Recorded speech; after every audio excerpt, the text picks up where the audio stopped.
সকালের জলখাবারটা খেয়েই বেরিয়ে পড়লাম। আজকে কয়েকটা জায়গায় যাওয়ার আছে, তার মধ্যে ফার্স্টেই যাব চশমার দোকানে। দুদিন আগে পাওয়ার চেক করে একটা পাওয়ার গ্লাস মারাতে দিয়েছিলাম, তো সেটাই এখন নিতে এসেছি। আমার এই নিউ পাওয়ার গ্লাসটা কেমন হয়েছে জানিও।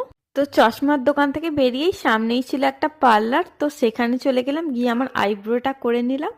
তারপর একটু ব্যাংকে যাওয়ার ছিল, তো ব্যাংক থেকে ঘুরে সোজা চলে এলাম বাড়ি। আর বাড়ি এসে দেখলাম বাবা চিংড়ি মাছ এনেছে, কারণ আজকে আমার বর আসবে আর ও চিংড়ি মাছ খেতে খুবই ভালোবাসে, তো ওর জন্যই আনা। তারপর চান করার পর মা আপেল কেটে দিল, তো ওটাই খেয়ে নিলাম, কারণ রান্না হতে তখনও দেরি ছিল। তো তারপর রান্না হওয়ার পর দুপুরে আমরা খেয়ে নিলাম ভাত। ভাত খেয়ে একটু রেস্ট নিয়েই বেরিয়ে পড়লাম, কারণ আজকে ফিরতে হবে বাড়ি। তো ওখানে বাস থেকে নেমে ফার্স্টে চলে গেছিলাম বরের মামার বাড়ি।